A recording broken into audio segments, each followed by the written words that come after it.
La plupart des jeux vidéo à l'heure actuelle sont des jeux d'information. Avec la diversité des joueurs, vous-même vous vous rendez compte que tout le monde a globalement la même précision, les mêmes mécaniques de jeu, les mêmes connaissances. Dans une équipe, un seul élément va donc faire la différence entre la victoire ou la défaite. La communication. Nous allons aborder les principes de base qui constituent une bonne communication en équipe, qui sont souvent oubliés et pas respectés, même à très haut niveau. La bonne communication dans une équipe va se faire par 3 points clés que je vais vous donner. La bonne communication, c'est rien de plus que des informations qui ne font que de circuler et apparaître en permanence entre les membres d'une équipe. Pour que les informations circulent parfaitement dans une équipe, il faut que ces 3 points soient alors respectés. Allez, on passe au premier point. L'écoute. Et oui, il ne s'agit pas que votre coéquipier parle dans le vide. Les informations sont communiquées très précisément, mais sans écoute du coéquipier, donc aucun moyen d'en tirer quelque chose de constructif. Pire encore, se sentir pas écouté. Tout le monde a connu cette sensation où ça part n'importe comment, on ne s'écoute pas. C'est la pire des sensations.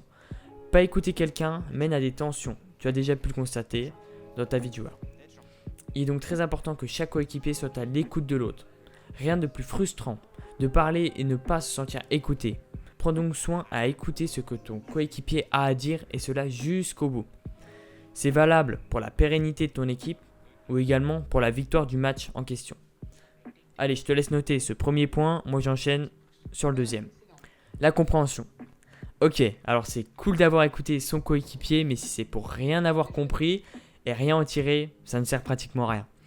Pour améliorer la fluidité de votre communication, vous devez de 1 vous écouter, mais de 2 comprendre votre coéquipier. Et tu peux te poser des questions très simples. Est-ce que c'est urgent? Est-ce qu'il me demande implicitement de l'aide?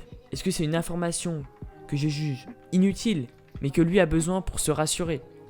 Toutes ces possibilités, tu dois les prendre en compte. Alors tu vas me dire, Guillaume, c'est bien beau toutes ces possibilités, mais comment je vais faire pour comprendre et surtout bien interpréter ce que me dit mon coéquipier? Alors je vais te donner 2 principes très faciles à appliquer que tu vas pouvoir utiliser pour mieux comprendre les intentions de ton coéquipier. Tout d'abord, la confirmation. Tu peux lui demander précisément si ce qu'il a dit, c'est bien ce qu'il a voulu dire. Tu as bien dit que tu voulais.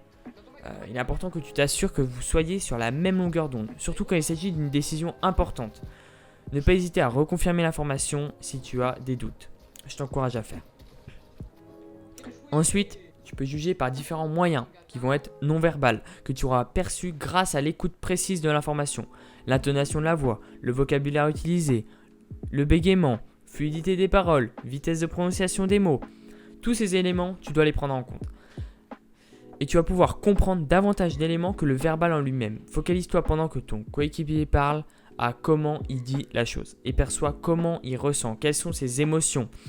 La prise de parole va souvent te donner plus de renseignements que la phrase en elle-même et d'autres informations que ton coéquipier n'a pas pu te dire, comme des situations de stress, l'hésitation, l'envie de prendre une initiative, contrôle de la situation, etc. etc.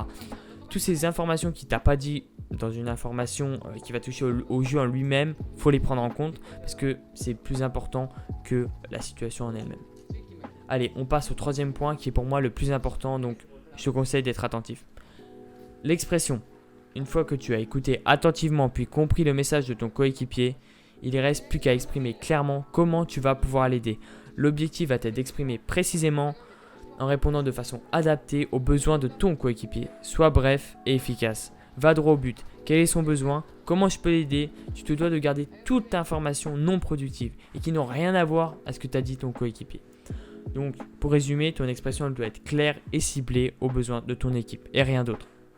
Je te rappelle que dans la description, il y a mon Twitter où je poste régulièrement des sondages afin de savoir quel est le besoin réel de ma communauté. C'est réellement ça qui m'intéresse. Ça serait cool que tu t'abonnes à ma chaîne si tu ne veux pas louper mes prochaines vidéos. Pour ma part, la vidéo est finie. J'espère qu'elle t'aura plu. Prends soin de toi et ciao!